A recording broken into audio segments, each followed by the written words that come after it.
Professor अपने fingerprints को मिटा के बर्लिन के शर्ट का बटन रख देता है, जिससे कि पुलिस का शक सीधा बर्लिन पे जाए। इंस्पेक्टर रकील उस कार का पता लगा के उस साइड पे आ जाती है और वहां से उसे बर्लिन का शर्ट का बटन मिल जाता है। दूसरी तरफ प्रोफेसर अपना भेष बदल के वहां से निकलने लगता है, लेकिन तभी वहां पे एक गार्ड उसे रोकने लगता है। फिर भी वो किसी तरह वहां से निकल जाता है। पुलिस उस शर्ट के बटन से बर्लिन का पता लगा लेती है और फिर रकील प्रोफेसर की परमिशन लेके रॉयल मिंट के अंदर आ जाती है।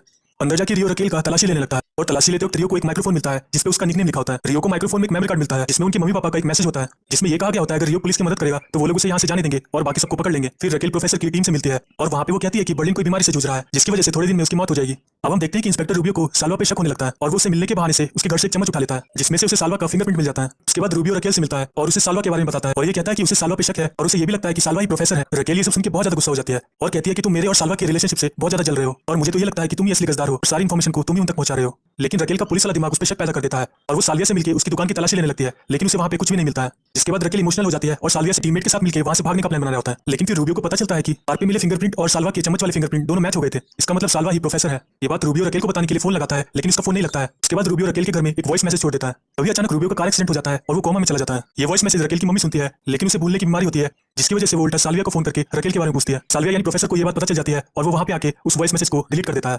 अब हम देखते हैं कि आर्टुरो अपने प्लान के हिसाब से वहां से 16 लोगों को भगाने में कामयाब हो जाता है। प्रोफेसर वहीं पे रुक जाता है और रकेल का घर आने का वेट करता है और वो जैसे घर आती है तो सरप्राइज हो जाती है। उसके बाद वो तीनों मिलकर वहां पे सूप पीने लगते हैं। इसी बीच रकेल को सोचती है और वो कहती है कि उन लोगों के पास बड़ी बड़ी मशीन गन है, इसका मतलब उन लोगों ने सब कुछ पहले प्लान किया था और उन लोगों ने जरूर ही इस मशीन गन को कहीं पे चला के देखा होगा। इसका मतलब है कि मशीन गन के बचे हुए बुलेट्स वहीं पे गिर गए होंगे।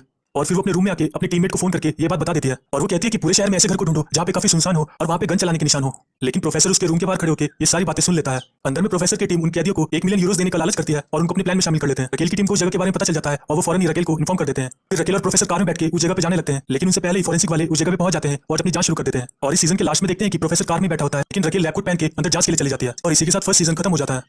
सेकंड सीजन शुरू होता है और हम लोग देखते हैं कि रकेल और उनकी टीम यहाँ पे जांच कर रही होती है। वो लोग सबूत को इकट्ठा कर रहे होते हैं। असल में दोस्तों प्रोफेसर ने यहाँ पे जानबूझ के नकली सबूत छोड़ दिए थे। वो लोग काफी खुश हो जाते हैं क्योंकि वहाँ पे उनको सबूत मिल जाता है, लेकिन वो इस बात से बिल्कुल अनजान होते हैं कि प्रोफेसर ने ये सब कुछ जानबूझ के सेटअप किया हुआ था। ये जांच कर रही टीम में रकेल का एक्स हस्बैंड एल्बर्टो भी शामिल होता है। एल्बर्टो अपने काम में एक्सपीरियंस होने की वजह से इस काम में बहुत ज्यादा माहिर होता है और वो वहाँ पहुंच के सबूतों को इकट्ठा करने लगता है। प्रोफेसर ने सारे सबूत को जमा करके उन्हें जला दिया था, लेकिन एल्बर्टो अपना एक्सपीरियंस यूज करके वो चिमनी के पास पहुंच जाता है। जब वो चिमनी में छानबीन करने लगता है तो उसे सबूत का एक टुकड़ा चिमनी के यहाँ पे चिपका हुआ मिल जाता है। एल्बर्टो वो सबूत लेके अपने लैब जाने का फैसला करता है, लेकिन तभी प्रोफेसर को ये बात पता चल जाती है और वो एक प्लान बनाता है और वो एल्बर्टो को कहता है कि मैं तुम्हें लैब तक छोड़ दूंगा।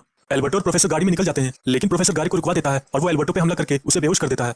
इससे पहले एल्बर्टो को होश आता प्रोफेसर वो सबूत को मिटा देता है। जब एल्बर्टो को होश आता है तो वो प्रोफेसर को हथकड़ी पहना के जेल में लेके चला जाता है। प्रोफेसर वहां पे जाके जानबूझ के अपने आप को हर्ट करता है और फिर वो कॉल करके रकेल को कहता है कि तुम्हारे एक्स हस्बैंड ने मुझे बहुत मारा है। रकेल को ये लगता है कि एल्बर्टो ने ये सब कुछ जानबूझ के किया है। उसके बाद वो प्रोफेसर को जेल से बाहर निकाल के ले आती है।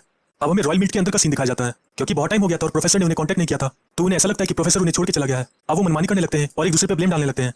टोक्यो गुस्से में आके बर्लिन को धमकी देने लगती है, लेकिन बर्लिन उससे भी ज्यादा गुस्सा हो जाता है और उसके हाथ पांव को बांध के पुलिस के सामने फेंक देता है। पुलिस टोक्यो को अरेस्ट कर लेते हैं। फिर हम